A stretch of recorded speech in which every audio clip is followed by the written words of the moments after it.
between the last version of PCI DSS and this version, there's 250 more pages added. So let's have a quick look. Now, the thing is, a lot of these are actually just further clarification of things you already had to do, but there's a few that are new. And so 2 are related to client-side security, which is something that we as a company do a lot about. Let's go specifically to the wording that they added here. So all payment page scripts that are loaded and executed in the consumer's browser are managed as follows. A method is implemented to confirm that each script is authorized. And here they also state unauthorized code cannot be executed, meaning you need to have a system in place that stops scripts from loading unless you have approved them or they are safe to load. All right, next bullet point. A method is implemented to assure the integrity of each script. So therefore having some mechanism in place to check whether a script is malicious or not. And then last, an inventory of all scripts is maintained with written business and technical justifications as to why each script is necessary. So explaining whether a marketing script is a marketing script, something else, just explaining why those scripts need to be there so that nothing that shouldn't be there is there. First things first. So that was 6.4.3. The other requirement is 11.6.1. A change and tamper detection mechanism is deployed as follows. And this is where things get a little messy because they bounce around a little bit.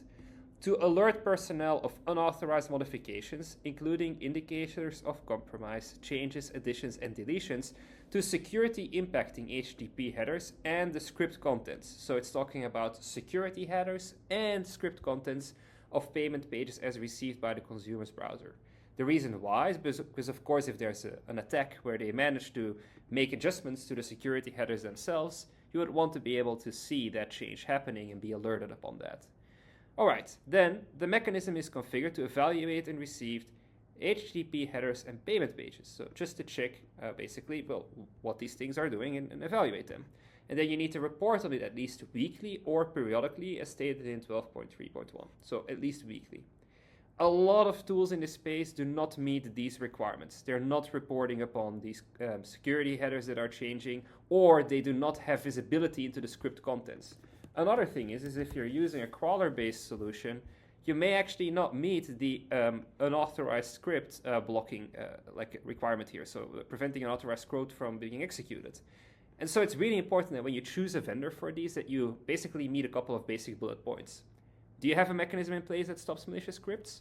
Do you keep a list of all these scripts with their business justification or technical justification? Do you have a mechanism in place that is capable of detecting malicious scripts? So therefore, the best way to do that is checking by writing your own malicious script yourself and seeing if it gets caught.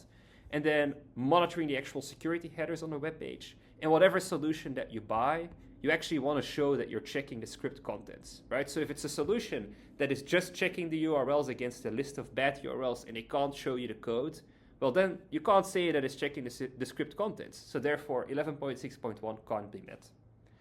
Anyway, I hope this helps. If you have questions about this, we should definitely talk. Let me know. Thank you.